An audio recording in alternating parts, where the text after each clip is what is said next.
Okay, we got a lot to cover today and an hour and 15 minutes to do it. So before I get started today, I realized that I threw some stuff at you last lecture that might have, for some of you, just went, and then you looked at the homework and you're like, so the first part of today's lecture is hopefully to clarify some of those ideas. So you might find the homework problems as they've been written so far to be much more approachable after the first few things I say today. But my hope, if we can actually manage it, is to complete our discussion of special relativity today so that we can move into other topics next week. Okay? So special relativity in 2 days, that's pretty fast paced for a class, but you can do it. I have faith in you. So in special relativity, you're going to encounter a lot of objects. So first of all, first of all, if you happen to look at the homework the night I posted it, the next morning at about 9 a.m. I slightly changed the second question. So if you maybe printed it out that first night, you might go back and look at the updated one. The second question should involve SO3, not SO1, 1. Okay. If you've looked at it in the last day, it's certainly updated. Okay. So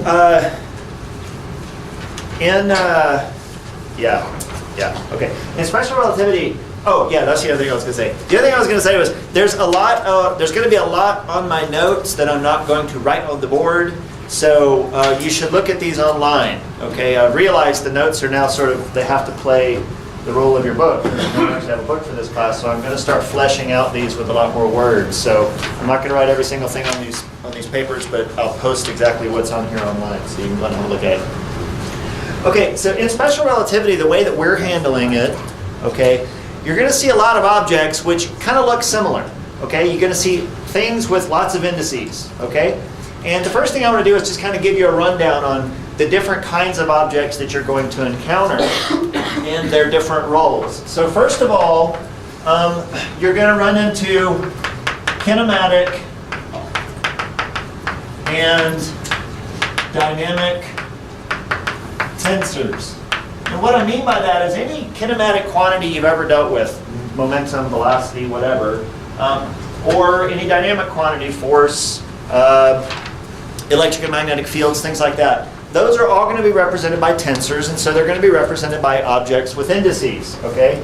And so these indices are generally going to take some number of upper and some number q of lower indices. So I might have some symbol like T mu nu, and that represents, T mu nu, and that represents a 2,0 tensor because it has 2 upper indices and 0 lower indices. A 1,1 tensor would have 1 up and 1 down, and so forth and so on. Okay? And the importance about the placement of the indices and the fact that there are indices is that it's telling you how these things transform. Okay? And the rule is based on what we know for vectors and dual vectors. So remember, if we have a vector that's an upper index, the transformation rule is that it transforms in a new coordinate system from the old coordinate system by something that looks like that. I'll talk about the lambda in a minute. Whereas if I have a dual vector, that's a lower index, then it transforms via a slightly different operator. Okay? And I'll talk about how those operators are related in just a second. Once you have the rule for 1 upper index and 1 lower index, you just apply the same rule for as many indices as your tensor has. So you could take this and you can now transform the following tensor.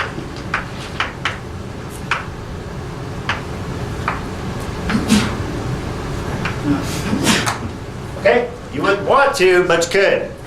Right? You would just apply a lambda, an appropriate lambda for each and every one of these indices. Right? Now, some things that you can do with tensors is you can contract them and you can create new tensors out of them. So for example, I can take a dual vector and I can combine it with a tensor that has upper indices, and if I repeat one of the indices above and below, then this thing only actually has one free index because the mu is summed over. So this quantity is actually some new tensor, which is really just a vector in disguise. Okay? And you can do this with any number of indices. Now, one thing that you'll never do is write a repeated index where the repeated indices are both up or both down. That doesn't mean anything. Okay?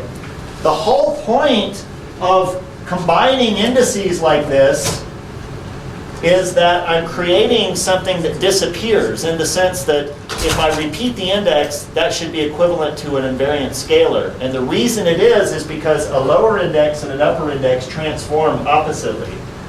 Okay? So it's only by repeating an upper with a lower that you actually create something which effectively doesn't transform.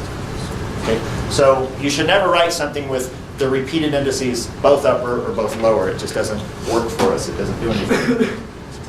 Now, a lot of tensors can be represented by matrices of various sorts. So we often represent vectors by column vectors and dual vectors by row vectors. If a tensor has two indices, it can be represented by a square matrix because these just label the row is the first or the left index and the column is the right index. Now, it can get confusing because you can sometimes have an upper and a lower index, but we'll always write one to the left and one to the right, okay? And this again can be represented by a square matrix.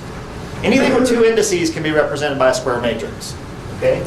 And likewise, this can be represented by a square matrix, okay?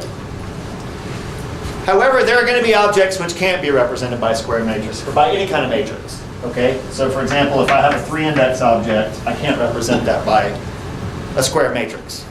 Yes? Does the second example there correspond to mu is also the row from left to right, row and then column? Yeah, so I'm always going to have one index to the left and one index to the right. The one to the left is always the row, the one to the right is always column. Wherever it is RC circuits, RC, row, column. Why do you keep saying square matrix? Because mu and nu are different. Mu and nu always run over the same values from 0 to 4. So it would be a square matrix. So how would you represent, like, is it like a generalization, or is that anything with more than like two? You could do this with like a cubic matrix, but then you'd have to do cubic matrix multiplication in your head. I can't even write out cubic matrices. You could write matrices of vectors, and then you could write matrices of matrices, but it's not really useful.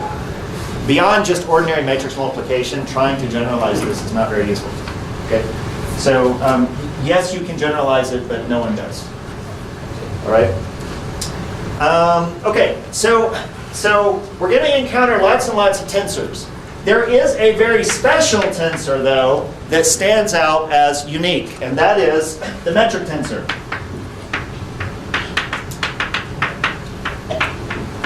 Now, this is a tensor. It's a true tensor. That means that it transforms like a tensor should. Okay? But the metric tensor does something special for us. So what it does is, remember, metrics carry a representation R of some group into elements of the dual representation by the action of the metric. That's a general statement we made about groups defined by a metric in some representation. And the point of it is that if you have a dual representation built from a representation by the application of a metric, then this quantity, Patrick, this quantity is what? R transpose R. What's so special about it? I don't want to say it's the identity, but It's not the identity, but it's kind of. You want to phone a friend? yes. You got hands up around, you're calling somebody. It's invariant. It's invariant, exactly. This thing would be invariant. Okay? Now remember, in special relativity, we adopted a slightly different language. We call things that are in the representation R vectors, and things which are in the representation R twiddle dual vectors. So what we're saying is that the metric carries a vector into a dual vector, and in terms of our index structure, the natural way to do that is to have the metric carry two indices where one of them contracts with the vector index and leaves, the dual vector index. Okay? Conversely, if I start with a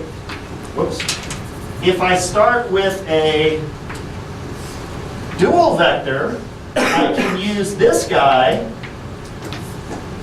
to create the corresponding vector, where this guy is identified as the inverse of this. Yes? Is it always the case that the index corresponding with mu that gets summed over, they have to be next to each other like that? So I'm going to come to that in a few minutes, all right? I'm going to explicitly work on an example and show you the importance of that. So the answer is yes, but I'll come to that. Now, the fact that this is the inverse of this should be somewhat intuitive, because if I apply this twice, if I go from R to R twiddle, if I apply it again, I should go back to R, okay? So whatever carries me from R to R twiddle has to be the inverse of what carries me from R twiddle to R. All right? Now, again, the metric transforms just like a tensor.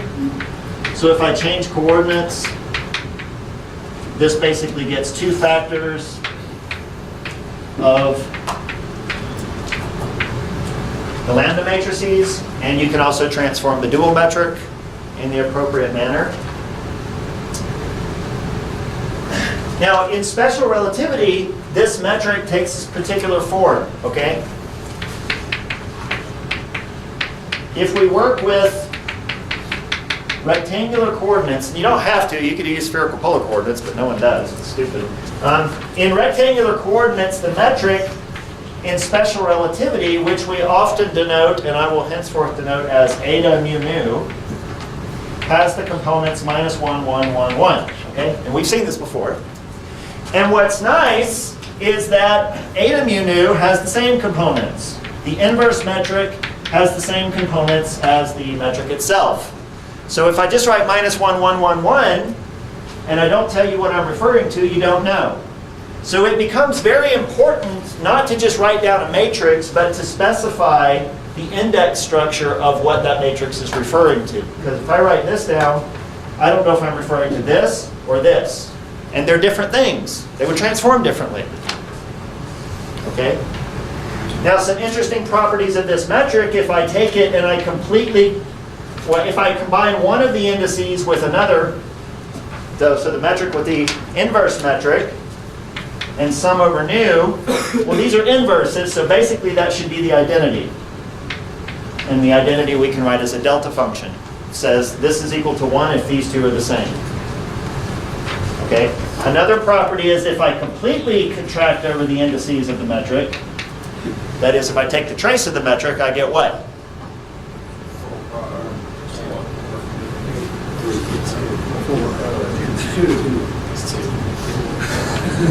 I get 4. This is one of the confusing things about tracing a matrix that has a Lorentzian signature or minus in there. Okay? We define the trace as the full contraction of the metric with its inverse. And so the sum is actually 4 and not 3. It's not just the sum of the diagonals.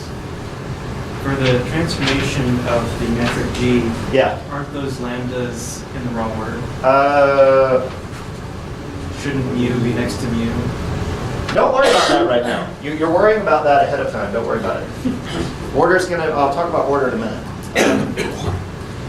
Okay, now I want to point out something about this that could be confusing if you're not familiar with this. If I had a tensor like t mu nu, and I handed you a dual vector, say if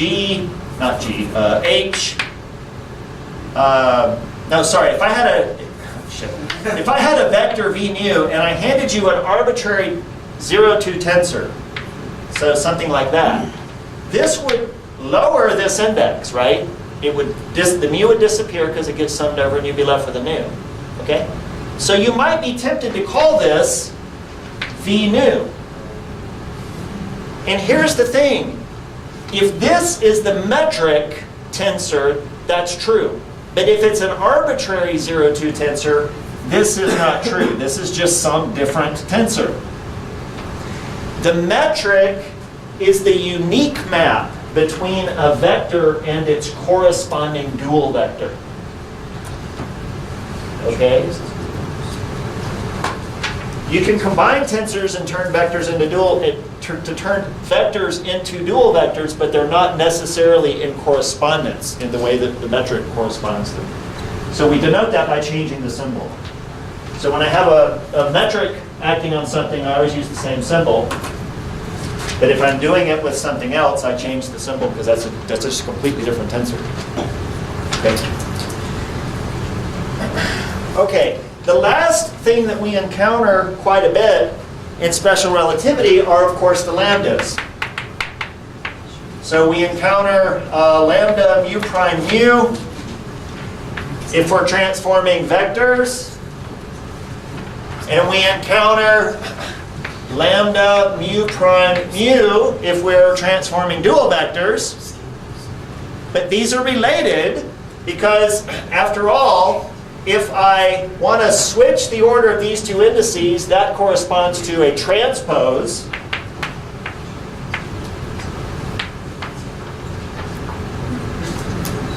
But this matrix carries me from the mu to the mu prime coordinate system. This matrix carries me from mu prime to mu. But carrying me from mu prime to mu is the inverse of carrying me from mu to mu prime. All right? Write these down. These are very useful. They'll be useful in your homework. If you write down a Lorentz transformation, say some matrix, you know, gamma minus beta gamma, gamma 1, 1, okay? And I say this is my Lorentz transformation from the old to the new coordinates, you might find yourself needing to work with this quantity, okay? Because you might transform a dual vector. So this you'd use if you were transforming a vector. To transform a dual vector, you have to use this, and to get it, you take this, you find the inverse, and then you transpose it. This is important for your homework. Okay? Now, what's important about the transformations is exactly that. They're transformations. They're not tensors. You don't transform a transformation. You transform tensors. It's sort of their defining property. I don't transform a transformation. Okay? I transform Robin by punching him in the face. I do not transform the transformation of punching Robin in the face. Okay? As such, they carry an unprimed index and a primed index because they connect to coordinate systems, the old coordinates and the new coordinates. They are the only objects that do that. They are the transformations from old to new coordinates. Tensors have to live in a coordinate system. So all the indices either have to be unprimed or primed if you're dealing with a tensor. Right? So that's a really quick way to spot are you dealing with a transformation or are you dealing with some tensor? Just check. If the indices are primed and unprimed, it better be one of these. Okay? These are always only going to have two indices, so they're always going to be representable by matrices. Okay?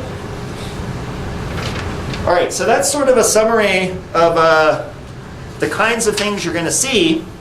And now what I want to do is go through hopefully a really quick rundown of how we combine things and manipulate with these things. Okay, so are there any quick questions about this sort of list? Is that a hand, Jordan? Yeah, go. Are the operations inverse and transpose meaningful for a tensor or tensor-ish object? Yeah, you can transpose a second rank tensor because it can be represented by a matrix. So what ends up being more important for tensors is symmetrization and anti-symmetrization of the indices. Okay, so you can talk about transpose just in terms of switching indices. So if I write a tensor like this, the transpose I would write like that. That's more of the way we think about transpose in terms of general tensors. I thought the transpose for the inverse of that. No, that's the transpose. That's literally just switching the two labels of the row and the column of the matrix. That's what a transpose is. Okay, so so I'm now going to get super concrete, because what I want to do is very, hopefully quickly run through what index notation does for us. And again, this will be very important for your homework. So, first rule of Fight Club, index notation beats matrices. Okay, second rule of Fight Club, index notation beats matrices. You guys act like you've never seen Fight Club. Okay, so what I'm going to do is I'm going to be super concrete. So what we're going to do is we're going to rotate a two-dimensional vector. This should be familiar at some level to many of you. And I'm going to do this both with matrices and with index notation, just to show you how it all plays out. So I'm going to just use a coordinate differential vector. I'll call it dx and dy. I'll just work with real coordinates, so we'll have a real rotation. And then we know that in the matrix form, a rotation can be written as a bunch of sines and cosines. And then I act on the dx and dy, and that gives me my dx prime dy prime. Okay?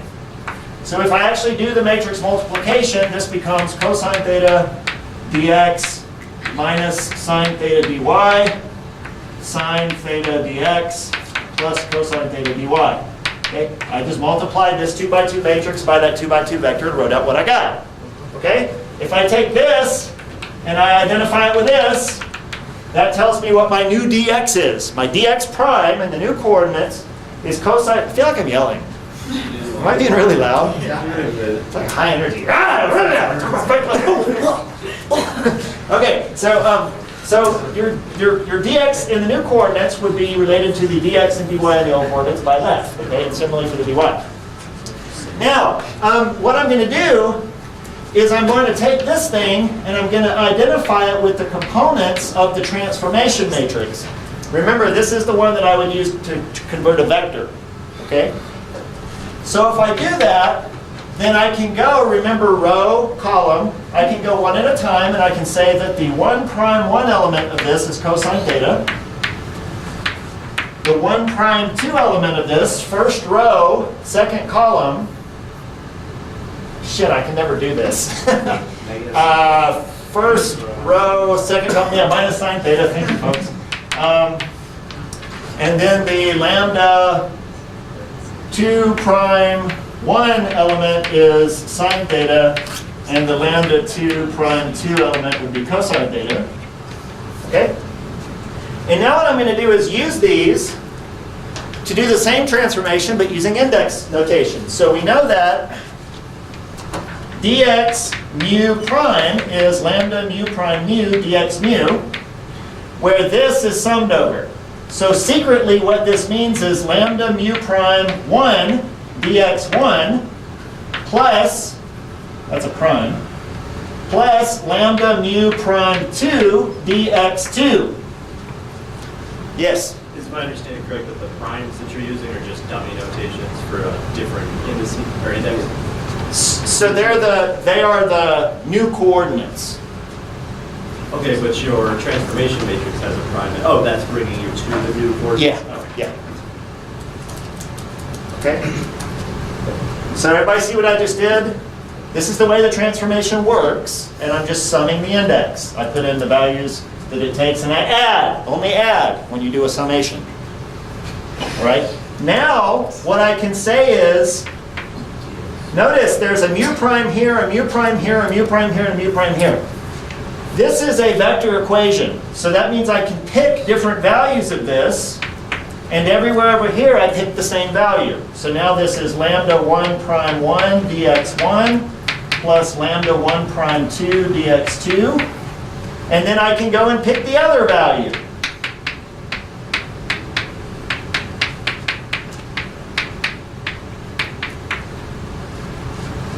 Do you understand those operations? Okay, here I'm just summing, but I'm left with a free index, and so this is a vector equation. It corresponds to 2 scalar equations for the components. So I write it out for each component. If you look at this for a second, with these, you'll realize it's exactly what I got here. Okay? Can you guys see that, or do I need to write it out? Good. All right? So index notation reproduces matrix operations, but it has an advantage. I could have written this.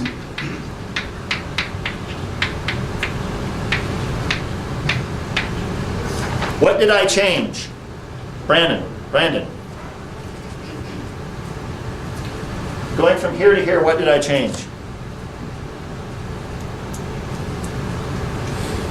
Did you switch the? Yeah, exactly. I just took these two things and I flipped them. This is the important thing. If you take this expression and you evaluate it with index notation, you will get the exact same thing. However, if I tried to write this as matrices and use matrix multiplication, it would not work. Okay? So what we find is that index notation allows us to write expressions and not worry about the order of things, as long as we evaluate it with the summation convention. If you want to do things using matrix multiplication, then you have to be really careful to get things in the right order. You can't just arbitrarily say, oh, this expression is a column matrix times a square matrix, because that, how do I multiply that? And it sure as hell ain't going to give me back a column matrix. Okay? So now the rule, what do? If I just hand you an expression, say I give you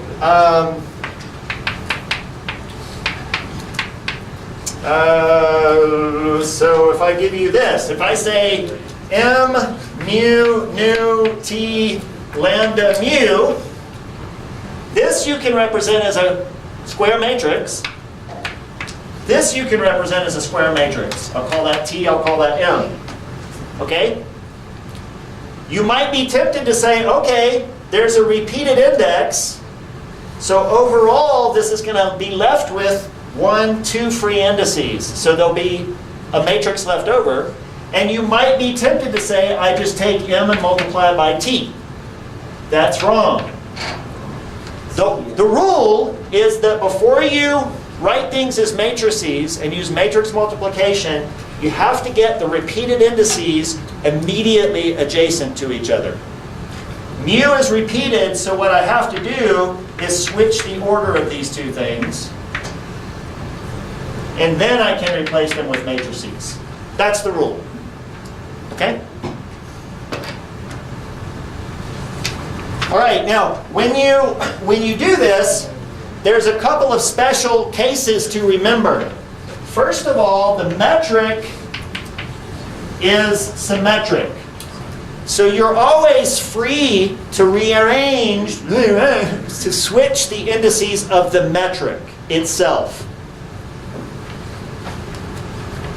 However, you are not allowed to freely change the indices of a tensor in general, because you're not guaranteed it's symmetric. So you can't just take this and just say, oh, I'll switch these and switch these. Okay, you genuinely have to reorder them. All right? The other thing to remember are the relationships that I wrote down between the lambda transformations. Okay, because you need to realize how to reorder those and which side you need to put it on depending on, or if you want to write the transformation as matrix multiplication. So for example, if I have t mu nu and I want to transform that, I would do this, but this guy is not, so I want to put the indices immediately adjacent, so I can write this. So now mu, sorry, I'm not contracting my indices right. There we go. Yeah, so now nu is immediately adjacent to nu, but these are not. Exactly, so now I have to transpose this thing, okay, in order to get the indices immediately adjacent. So that means I have to construct this guy. And that's where you'll make use of those relationships that I showed you. All this is relevant for your homework, yes? So you said that we could freely switch the indices and the metrics at any time. So does that mean that metrics are always on the diagonal? They're always symmetric. Doesn't mean they're on the diagonal. Okay. You can certainly have an off-diagonal thing as long as it's the same on both sides. Yeah. Okay. I get that. And that's true even in more complicated curved spaces. The metric will always be symmetric. It's nice though. Okay, so hopefully I've given you a few of the details that will help you wade through at least that first part of the homework set. Okay, and I strongly encourage you to do it because you learn these kinds of things by actually working with them. Now, the practical implication of this is as follows. This example of using index notation to evaluate things was pretty simple. However, in general, index notation gets really cumbersome. Okay, if I gave you the components of two matrices and I asked you to calculate their product using index notation, it's really slow because you go a component at a time, and it's, I mean, you can do it to yourself, for yourself, with yourself. And you very quickly realize, wow, this is taking forever using index notation. It's much, much faster to write these as matrices and then multiply them out because matrix multiplication is just a really quick algorithm for getting all the pairings up consistently. Okay? However, index notation has this huge advantage that A, order doesn't matter, B, we can express anything with index notation. You're not always guaranteed to be able to express things in terms of matrices. Okay? So what we'll find is usually our equations will be written in terms of indices using index notation, but when we actually want to do a calculation, get a number, if we can, we'll work with matrices, just because they're quicker to do by hand. Okay? And by the way, index notation is nothing more than what Mathematica does when you tell it to do matrix multiplication. So if any of you have ever written any Mathematica code to deal with arrays, you're using index notation whether you do it or not. Okay. Any questions? Yeah. So is it possible you could like use matrices in matrices? You could what? Is it possible to have like, instead of like a matrix of numbers? Yeah, you can do a matrix of vectors and a matrix of matrices, and that's basically writing higher index things. The problem is writing those and then manipulating them is, you can do it, but it's just complicated. We're familiar with just normal matrices of numbers, but you can generalize it. All right? I don't know of anyone who does it because it's not practical. It's a question of practicalities. There's nothing deep about it whatsoever. I guess going back a step, is it like no matter what, the metric is always going to be symmetric? Like no matter what kind of coordinate system you're in? Yes. Okay. Yeah, you can't do a coordinate transformation that will change, and there's you can prove that that's the case. You don't have to take my word for it, but yeah. For that product of matrices, Yes. are you saying if you wanted to construct the matrix product, you have to build transpose for lambda on the left? Yes. But if you're using index notation, you can just do it that way? Yes, you can just do it that way. Yeah. You don't have to be careful about anything with index notation. You just plug in the values and do the summations when they appear. Okay, so look, I'm not going to field any more questions about this because you're not completely comfortable with it, and that's fine. That's what the homework is designed to do, to make you work through a few examples and do these manipulations yourself. So we have some very interesting, more interesting ideas to cover. So continuing along, there's an interesting aspect that arises because of the funny form of our metric. Remember, our metric in special relativity has a minus sign in it. And there's a lot of love in that minus sign. Okay? So here's the first bit of love that comes out of the minus sign. If I'm in 3 dimensions and I calculate the length of a vector of, say, coordinate differentials. So I means I'm just in 3 dimensions. So I is 1, 2, 3, or x, y, z. Okay? Then if I calculate the length of something, I basically take the coordinate differentials, square each of them, and add them together. Okay? The distance is always greater than or equal to 0. It's that statement that, length, distance, the magnitude of a vector has to be greater than 0. Greater than or equal to 0. And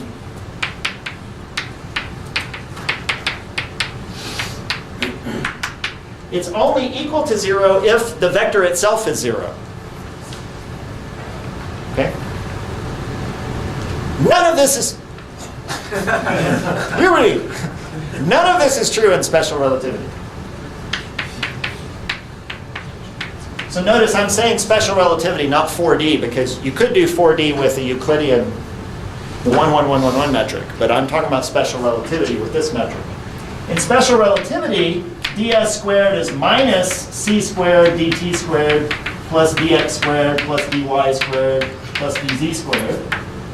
And this can be positive, negative, or 0.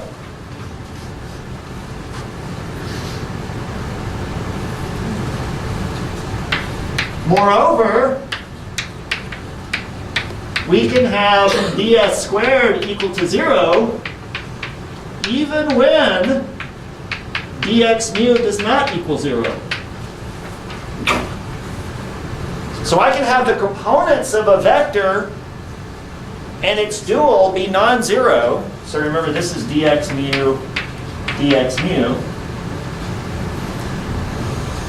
But I could still have their combination be 0 because of this minus sign. I could have a positive contribution here canceled by this negative contribution here. Very, very different from what we have in Euclidean space. It means I can take, if I coordinatize space-time, say these are the spatial directions and this is time, I can take two separated points and the distance between them can be 0. That's what this means. Okay?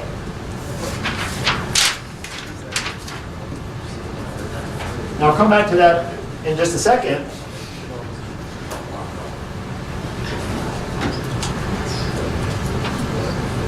Another important consequence of this is that ds squared, okay, this guy right here, is invariant.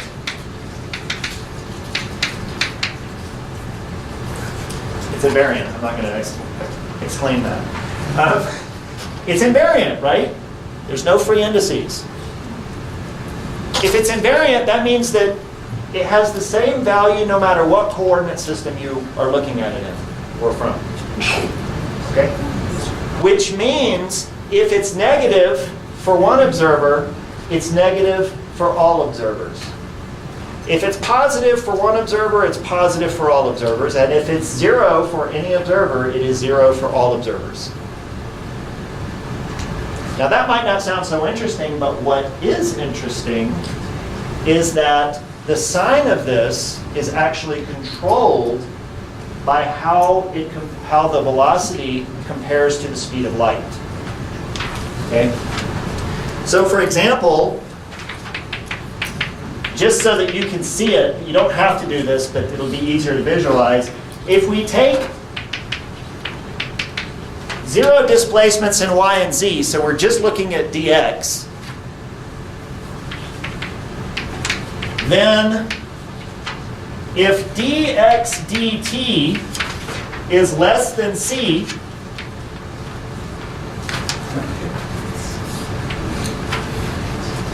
if dx dt is less than c, okay, what is the sign of ds squared? Can anybody tell me? Positive, negative, or 0? It's negative. The simple way to do it is just to say, well, if dx was 0 itself, that's 0 velocity, dx dt, then all of these are 0 and you're left with something negative. So this means ds squared is less than 0. Okay?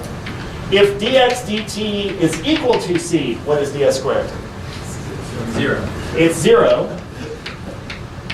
And then lastly, if God damn it. I know, and then there's a c and a 0 going somewhere. I'm going to get it right. If dx dt is greater than c, then ds squared is positive. Okay? So what we find is, in this example, if I have dx dt less than 0. So for example, if I have 0 dx, so I'm not moving along the x-axis at all, I'm just letting myself evolve with time, then I'm going to have a negative ds squared. If I actually sit right on the 45-degree line, this is going to be the CT coordinate is what I should be working with. If I'm working on the 45-degree line where my dx dt is exactly c, then my separation will be 0. And then lastly, if I have, for example, evolving in x without actually evolving in time, then my ds squared is positive. Well, we're comparing things to the speed of light. Okay, so we know that, and we'll prove this in a few minutes, we know that this we would call subluminal propagation. And we can do that, right? You and I together. So this we call light-like. Sorry, not light-like, time-like. So things moving slower than the speed of light we call time-like, and the reason for that name is just because it's like evolving just along the time direction. Although you don't have to, you could actually evolve like this. Okay, as long as the slope on this graph is greater than c. That's time-like. We of course would call this light-like because that's what things moving at the speed of light do. And then this we call space-like. Now, of course, we've just repeated one of the classic starting points of special relativity, which is that if something is traveling at a speed c, according to one observer, it's traveling with the same speed according to any other observer. Because if ds squared is equal to 0 in one reference frame, this is invariant. It has to be the same in any other reference frame, which means you're traveling in c to all observers. Yes? Sorry, say it again? Do you have the axes switched? No. It might be different than what you've seen drawn before. Well, I was just thinking that the slope is less than, should be negative, should be on the left. So the slope on this graph is actually dt dx. It's change in y over change in x. So if this is greater, if this is greater than c, then this is less than c. I'm tricking you here. The velocity is dx dt, but that doesn't correspond to the slopes on these pictures. Sorry about that. Everybody realize what Marie's pointing out in my stupidity? This is just a classic way we plot x and t, unfortunately. Normally in mechanics, you plot t on the horizontal and then the other coordinates vertically. So, all right. Okay, so that's interesting. Yeah. Okay, fine. All right, so now what we're going to do is we're going to tackle one of the more important objects that we deal with in non-relativistic physics, and that is the notion of a derivative. Oh my God, 4 more pages. I'm never going to get through this. All right, here we go.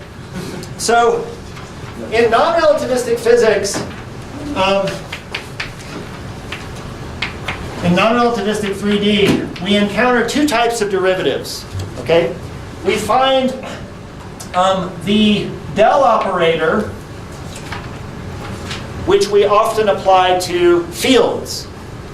We didn't necessarily call them fields, but that's what they were. So you might take the the gradient of a scalar field, or you might take the divergence of a vector field. You might also construct the curl. Okay, although the curl is not something which generalizes beyond 3 dimensions, so we won't talk about that. So, and you know what the form of this thing is? Del is a combination of a bunch of partial derivatives along the coordinates tied with unit vectors along those coordinates. Okay? We also have another very important derivative, and that is a derivative with respect to time. The derivative with respect to time we apply in two different situations. We apply it to fields. So we might take the derivative of the electric field with respect to time. In that case, I usually have to talk about it as a partial. because the field also depends on x, y, and z, so I have to specify that it's the derivative with respect to time. But I also take derivatives with respect to time of the degrees of freedom of particles. So remember, if I have a particle, the degree of freedom, one of its primary degrees of freedom is its position. So we say the position as a function of time tells us what the particle is doing. And then we just take derivatives of this with respect to time to construct interesting quantities.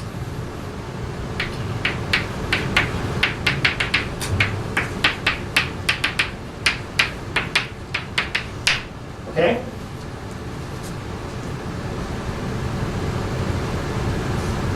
So two different notions of derivatives that we work with in non-relativistic physics.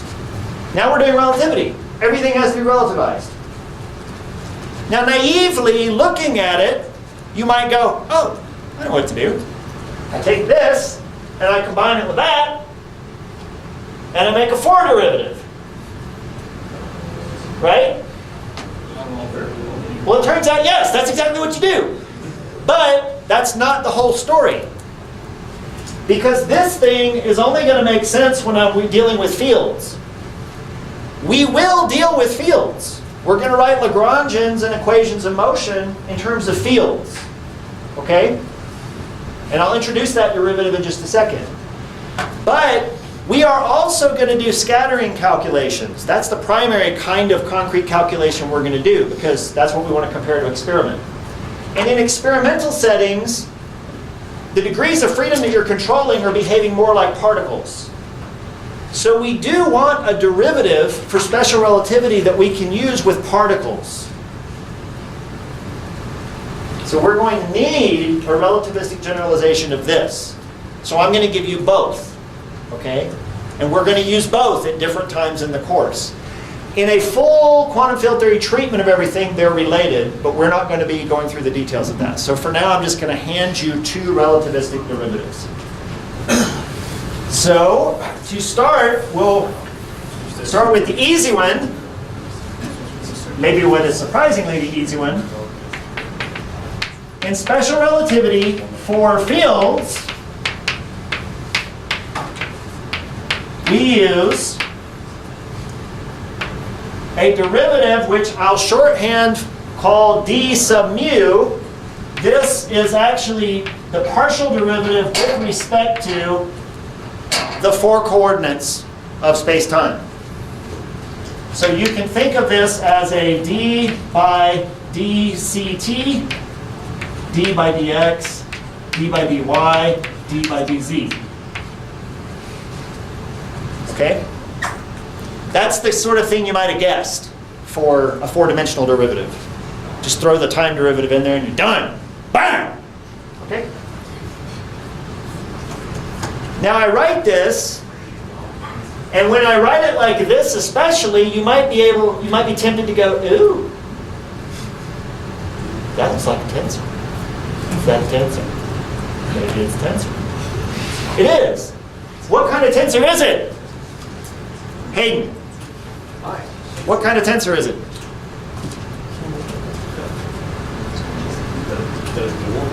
It's a dual vector, exactly.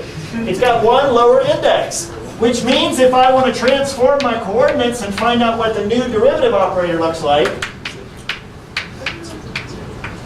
I do a Godel-Lorentz transformation on it. Okay? It really is just a dual vector. Okay? I can take that and I can combine it with tensors, and what I get is exactly what I expect. For example, if I take this and I apply it to a scalar, I get a dual vector, because the scalar doesn't have any indices, it's just a scalar. That is exactly what happens in 3 dimensions. When you take the gradient of a scalar, you just get what you call a vector back, but in 3 dimensions we should have been calling that a dual vector. We just didn't distinguish between vectors and dual vectors. Do you guys follow that? In 3 dimensions you called that a vector. It's not a vector, it's a dual vector. But remember, in 3 dimensions the metric looks like this, so the components of vectors and dual vectors are the same. I know. Those silly 3D people, they just lose so much of the wonderful details of life because everything is degenerate. I can also take this dual vector and combine it with a vector. And if I give them the same indices, this whole thing becomes a what? It's a scalar. Which is again analogous to what you do in 3 dimensions when you take the divergence of a vector field. Does that make it invariant? Yes. Okay? So dealing with this new derivative is super nice. It's just another tensor. Okay? Yes? Every other time that we've seen like the time part of this, it's got a negative with it. Is that not the case with this? Ooh.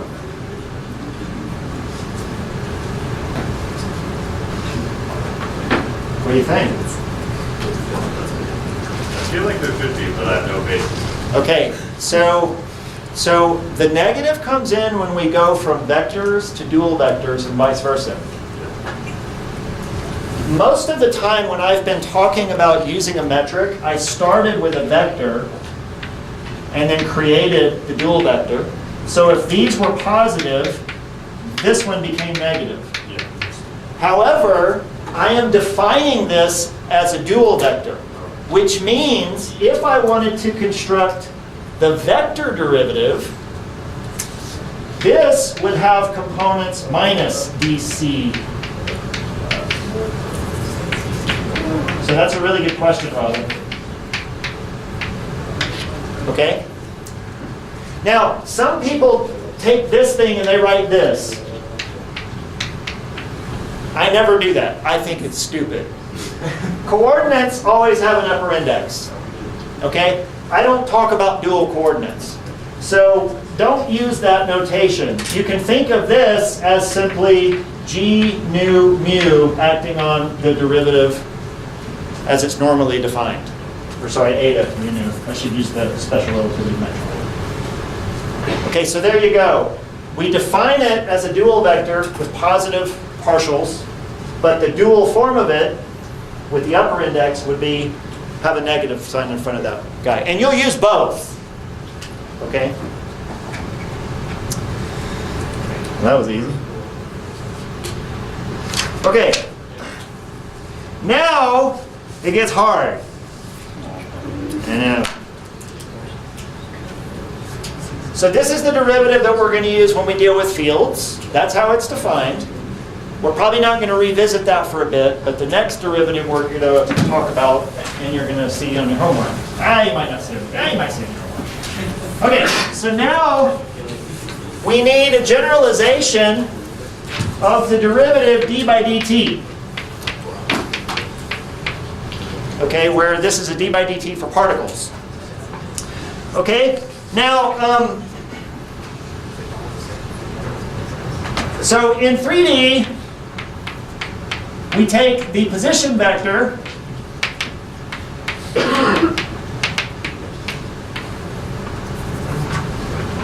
all right, and then we take derivatives of it to form the velocity vector.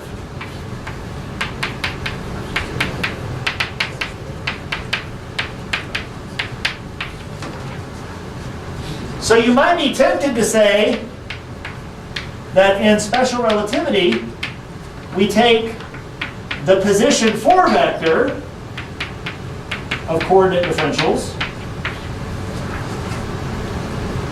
and then we just take the derivative with respect to time of that.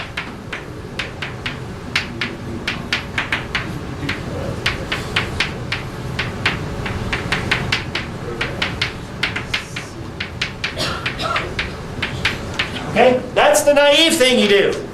Okay? But it doesn't work. Does anybody know why it doesn't work? Because it doesn't transform like a tensor. Let me show you why. If I wanted to transform this thing to a new coordinate system, then these coordinates transform and this transforms. Okay, I know how to transform this because that's genuinely a vector. So I would have a lambda mu prime mu dx mu dt prime, but the question is, how the hell does that transform? Does it transform like a scalar?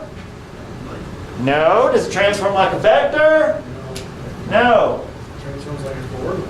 It transforms like a component of a vector. There's a difference between a vector and a single component of the vector. Okay? Now that wording might confuse you, but the bottom line of it is dt prime does not transform with a factor of gamma. And any tensor, if you transform coordinates, should always transform with just a bunch of, I said gamma, I meant lambda. It should just transform with a bunch of lambdas. Okay? That's the transformation rule for a tensor. You should always just be able to do it with lambdas. This guy transforms with a lambda, but this one doesn't. So this derivative itself is not a tensor. We need a tensorial derivative. Okay? So what we're going to do is not entirely obvious, but it turns out that it works. So I'm going to ask you, what does time do for us, for particles? What does it do? It parametrizes the path of something. If we coordinatize the space and then something moves in the space, t is just a thing which says proceed along the path. So what we need is a new parameter to parameterize motion. But we need one that's better than t. Well, here's a guess. What if we actually took the length of the path itself as our parameter? Certainly that's a good parameter because as something moves, the length of the path grows. And you might say, well, wait a minute, what if it's just sitting still? Well, that's the great thing about space-time. You can't sit still. Okay? You have to at least evolve in time. So if we think about paths in space-time, the length is always doing something. Okay? So what we're going to do is introduce a parameter I'll call tau, where tau is defined as the integral of minus, or square root of minus ds squared. And this is going to be the length of the world line. The world line is just a path in space-time of particles moving with v less than c. Why v less than c? Yeah, because ds squared is negative if you're moving subluminally, and that way the minus sign combines to make positive, and square root makes sense. Okay? Anybody notice a nice property of this parameter? Should be invariant. It's invariant. Hello. Okay? So if I define my derivative as d by d tau, and hell, I take the derivative of the coordinates, this thing transforms like a tensor. Because d tau doesn't transform. It's an invariant. Okay?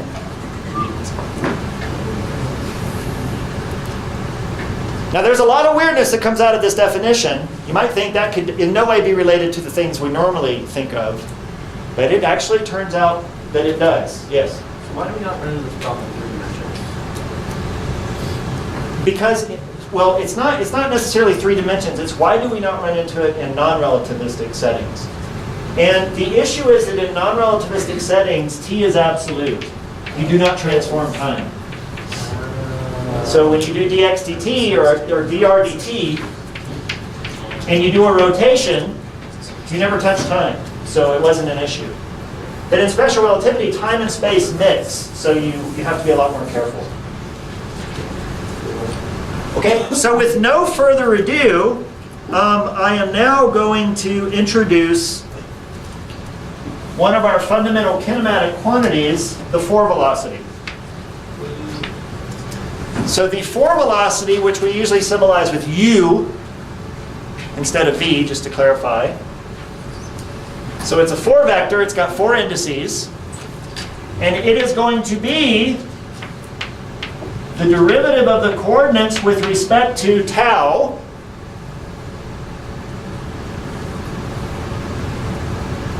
But you might notice a problem with that. What are the units of that?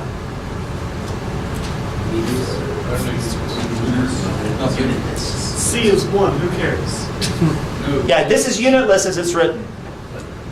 Because tau has the same units as x mu. Okay? So in order to give us the right units, we're going to put a c in there. It won't change anything. So unlike general relativity, I need to keep our c's. Sorry folks. I know, we're not going to set c equal to 1. Okay? So I have to put a c in there just to give it the right units. It's still, this is invariant, this is just a number, so I'm not fundamentally upsetting anything. Okay? So this is my 4 velocity. And what God damn it, I never get through all my notes. This sucks. What I want to do now is try to give you an idea of what the 4 velocity looks like. Okay?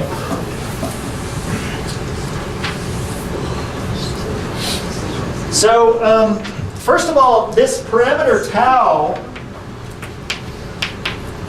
it's an invariant, right? But if I go to the rest frame,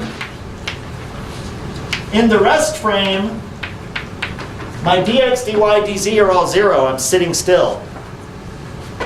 So this, yeah, c squared. So ds squared reduces to minus, ds squared reduces to minus c squared dt squared, and then the minus under the root cancels that, and so this actually ends up becoming the integral of c dt. So people will often call this the rest time, right? I find it confusing. It's just more natural to call it the length of the world line. Some people also call it proper time. Okay, so proper time, rest time, length of world line, they're all the same thing. I'm just going to refer to it as tau. So, but if you read some books, you might see rest time in there, and that's the same thing as tau. Okay.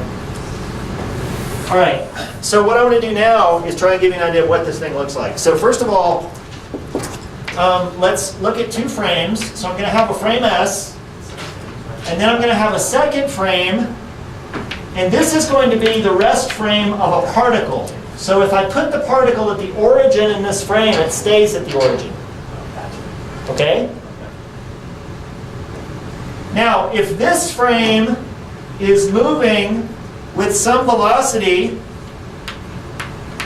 or some motion of s rest with respect to the frame S, so this frame is moving along this motion, then the particle has the same motion. Okay?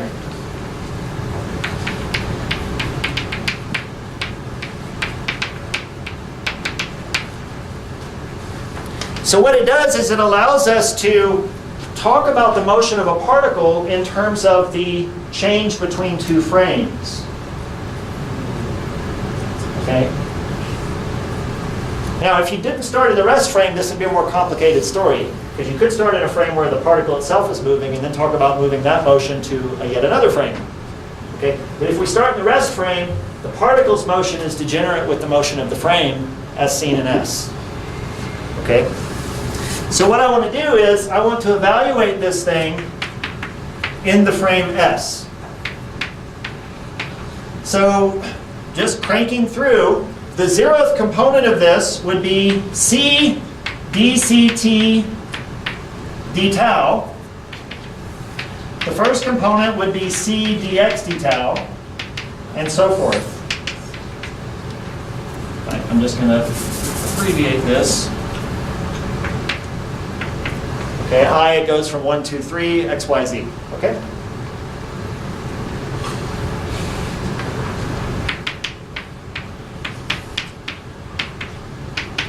Now I'm going to play a little trick here. I'm going to call this dxi dt, dt d tau.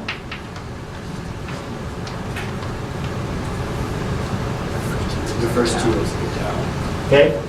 So dxi d tau, I'm going to just throw in a dt dt. And now you'll notice that both of these contain this particular factor. All right? Now that factor actually turns out to be related to something familiar. If I write down d tau squared, that's minus c squared dt squared plus dx squared plus dy squared plus dz squared. Okay? If I take the whole thing and divide it by dt squared,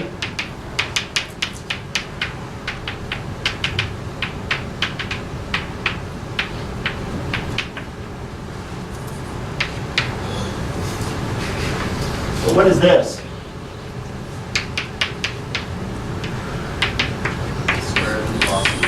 What is this?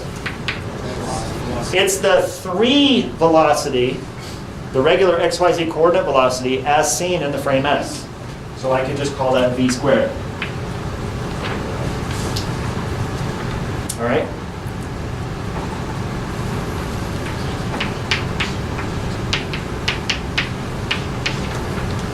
A little bit of algebra will show you that that implies that dt d tau is gamma over c, where gamma is our usual gamma factor. Okay?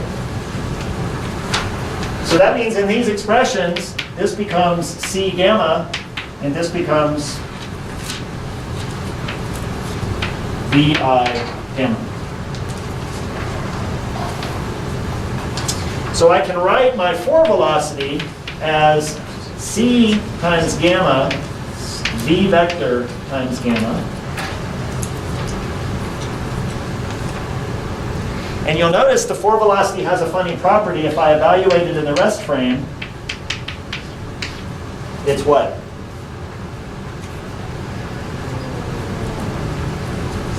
Just C. Yeah, so if you're in the rest frame, you're in this frame. But the connection between these two frames is exactly the gamma factor here. So if you're actually in this frame, then your gamma factor is 1. Okay? Is v is 0. No, sorry, your gamma factor is 1.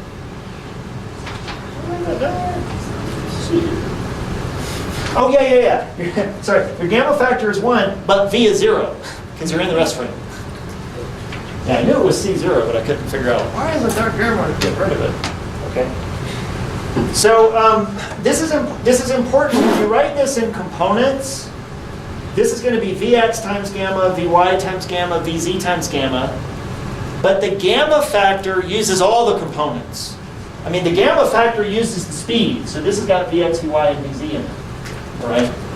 So be a little bit careful when you work with a 4 velocity in terms of all 4 of its components. Okay, so now that we've got an expression for the 4 velocity, we can introduce the most important quantity for analyzing collisions. This is something we teach Physics 100 students, and that is momentum. Okay, so we define the 4 momentum as the mass times the 4 velocity, where this is an invariant mass. Some people teach relativity with relativistic mass. That is the dumbest thing I've ever heard of. The mass of a particle is a mass of a particle. Bam! You're done. Don't let that change with reference range and stuff. I mean, you can call it the rest mass, but it's the only mass we're going to work with. So, the mass. Okay? So, this is a tensor. It's a vector. This is a scalar, so this is a vector. So, we've got a vector momentum. So this is our 4 momentum. And what we can do is we can take this 4 momentum and we can actually extract from it some familiar relationships. So first of all, let's write what the 4 momentum looks like. So we have m gamma c, m gamma v.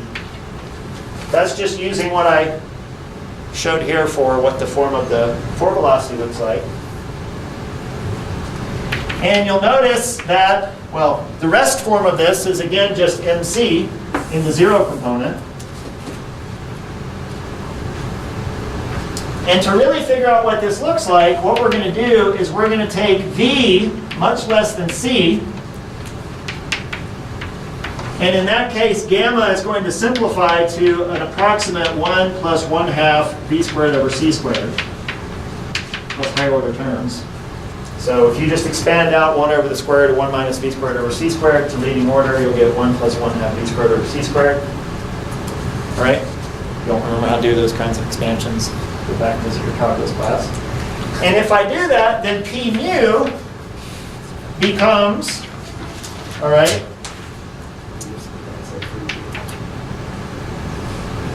now I'm going to write this in a funny way. 1 over C mc squared plus 1/2 mv squared plus higher order stuff. And the second term becomes mv plus higher order stuff.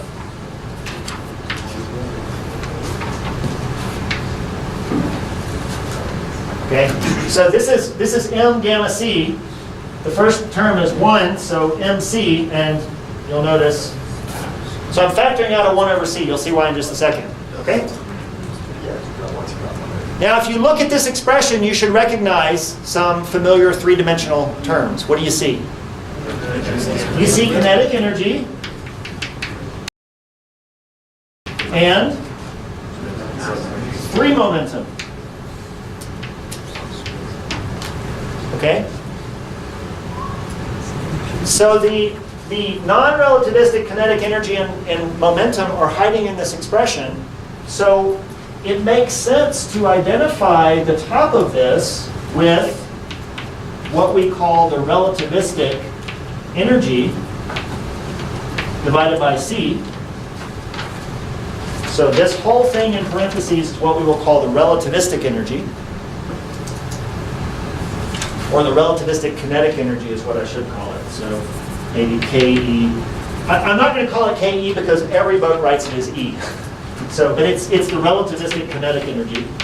And then this is the relativistic free momentum. Okay?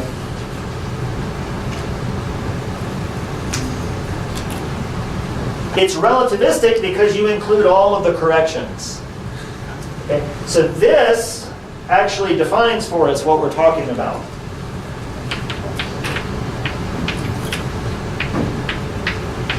So the concise definition of the relativistic energy over C is m gamma c, and the relativistic momentum is m gamma v. All right? Now there's a famous result hiding in here, right? Okay, if you go to the rest frame, then what is the form of the relativistic energy in the rest frame? It's mc squared. Okay, so therein hides Einstein's great secret, which people get really excited about, and I think it's just like totally overblown. It's not that interesting. Okay, what is more interesting is the following, and boy, I hope I can do this in 2 minutes. Because then you get to do your homework. Do it. So what's more interesting is that since I have a 4 momentum, I can now construct an invariant. It's invariant. And if I do that, in terms of these things, I dualize, listen, I'm going to go quickly, so pay attention. I've got to dualize this to form P lower mu, but that's just going to change the sign of this. And then I multiply by what I originally started with, and that's going to give me minus E squared over C squared plus P squared, where those are the relativistic energy and momentum. Okay? But this is invariant. It has to have the same value in any frame. That means it also has to have the same value you would get if you evaluated it in its rest frame. But in its rest frame, this thing is just MC and 0.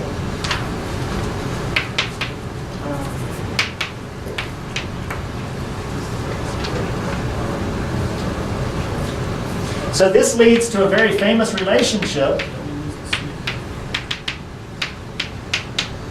called the mass shell condition.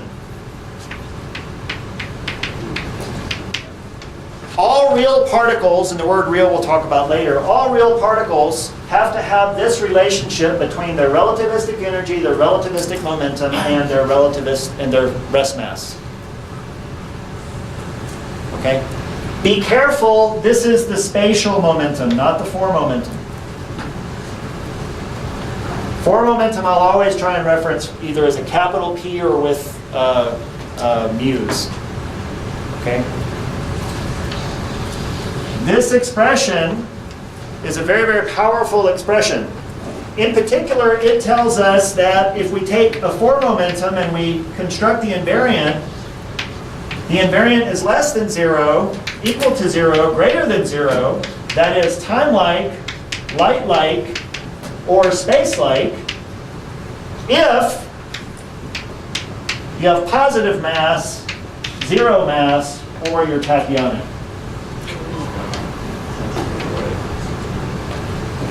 It is this argument that connects the statement that if you are massive, you must travel subluminally. If you are massless, you must travel at the speed of light. And if you're tachyonic, you can go faster than light, but that's not an actually interesting conclusion. Okay? Now, I'm going to leave you with one relatively simple idea, but a trick that comes out of it. And that is, if you want to apply these ideas to collisions, you do the same thing you did in Physics 100. Okay? You define your system to be all colliding objects, and then you say P mu initial total, you add up all the momentum of all the ingoing objects or initial objects. P mu initial is equal to P mu final. Okay? And then you get equations out of this. All right?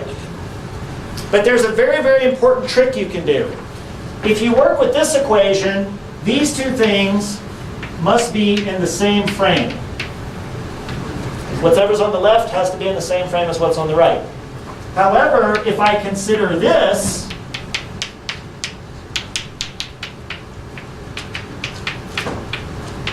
I'm now working with what kind of quantity? An invariant, which means I can evaluate the left-hand side in one frame and evaluate the other side in a different frame, and they must still be equal.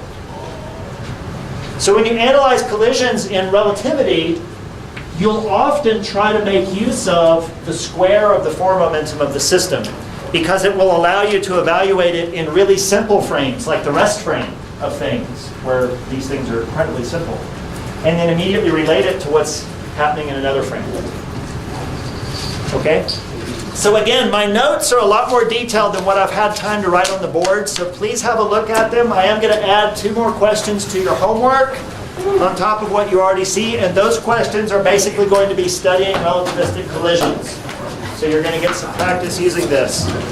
Thank you for your patience. Next week we get to start something new.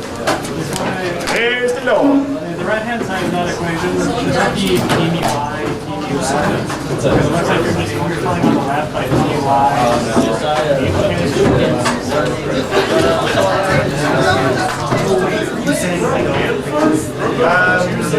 Oh, I'm sorry.